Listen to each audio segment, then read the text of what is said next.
Hi, this is Isabel Litzler, Pleiad HC, the place to be to develop your skills and grow your potential.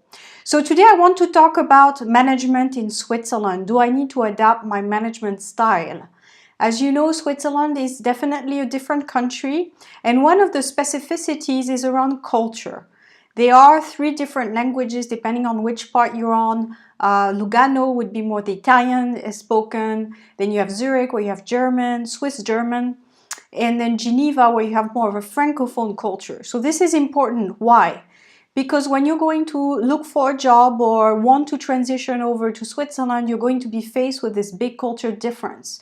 And you can't really put it aside. I mean, you're going to say, yeah, but what if I work for a multinational and English is spoken?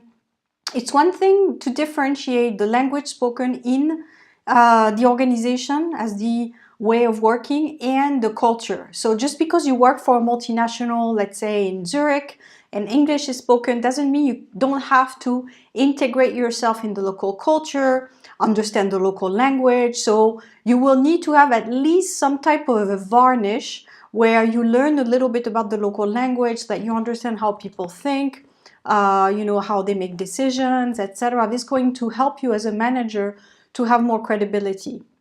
So remember, the cultural differences are very essential, at least to acknowledge them and to try to understand a little bit where the other locals are coming from. So that's number 1. Number 2 is that the Swiss like consensus. So if you come from maybe an environment that's a little bit more competitive, where maybe the stronger person or the more vocal gets to have the last word, in Switzerland you will find that decisions tend to be made as a unison. So this is why you have also in the Swiss culture the Confederation giving a lot of local power, because they want to make sure that it's the whole country, everyone is on board and everyone has a say into things. So it's definitely not a top-down, I'm the strongest, I'm the most experienced, I'm the most senior who gets to decide. It's going to be a consensus. So everyone sits around the table, exchanges, and as a group, the decisions will be made. So you need to be aware of that, especially if you come from a very top-down type of structure where, the orders are given and people just follow them. Again, this is not necessarily the trend nowadays, but there are still some organizations today that function like this, and it has worked for them for many years. So if you have your experience in those organizations and you come to Switzerland, you may find yourself faced with difficulties in terms of how decisions are made, and you need to adapt your style to a more cohesive, bringing everyone on board type of thing. Number 3, the Swiss are extremely specialized, and you've probably noticed if you're already in Switzerland by looking at the jobs. So people tend to hire specialty, they tend to hire a skill set. So it has some positives and some drawbacks. The positive is, of course, you tend to have people that have done the exact degree and the exact experience, who are very good at what they do. But sometimes you could argue those people are so specialized that they don't really see beyond their tasks. So it can be a little bit of a challenge for a manager to have a more, I would say, cross-functional team.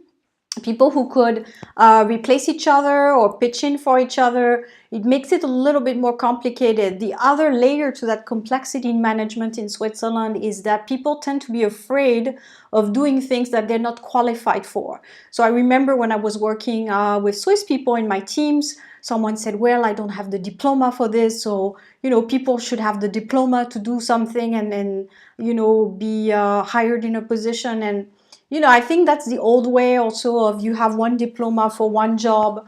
People used to be hired for in this kind of method. I think now we're moving more towards skills. What kind of skills do you have? What type of experiences? But not necessarily you have done this degree, therefore you should be placed in this position. But again, some organizations are very old-fashioned. So this whole specialist culture is very, very strong, so which makes it difficult. I just did a Facebook Live on transitioning careers.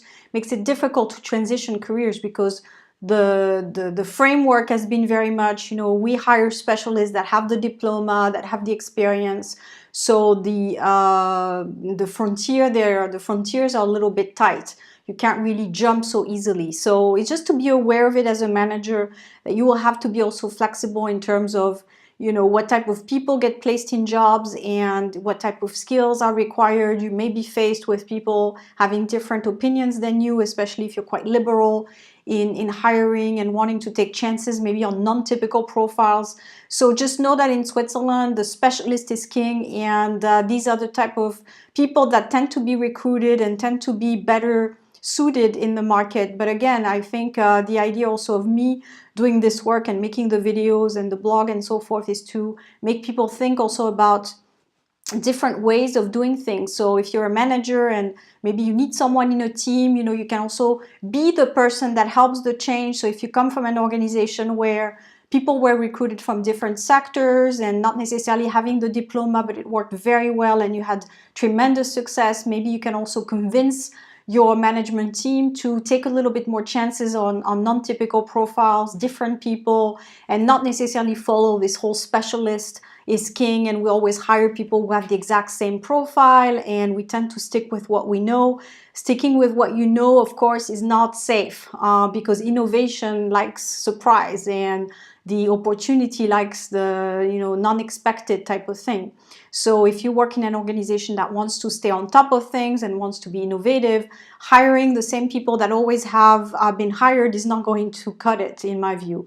So just a last message: if you're a manager and you're watching this video and you want to be a wind of change in your organization, you want to bring some refreshing ideas into your organization, maybe you can think also of what you could do to improve.